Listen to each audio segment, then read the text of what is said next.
ইউটিউবে এই জিনিসটা দেখছি যে এই লিকুইডটা দিয়ে চিমনি পরিষ্কার করলে নাকি খুব সুন্দর পরিষ্কার হবে, তাই আমিও একটা এনে দেখছি কেমন হয়। এই যে আপনাদের সামনে আমি বক্সটা খুলছি, অ্যামাজন থেকে এনেছি। তবে অ্যামাজনের জিনিস হয়, অ্যামাজনের জিনিস আমি অনেকগুলো এনেছি, ভালোই হয়।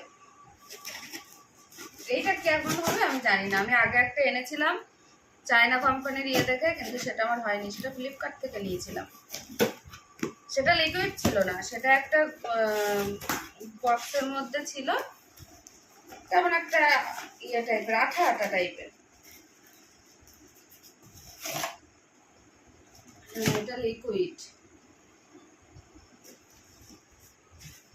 এই যে দেখুন, এই যে লিকুইডটা আর এই যে স্প্রে করার মুখটা, আমি কিছুক্ষণ বাদে পরিষ্কার করতে যাব। আমার চিমনিটার এরকম অবস্থা।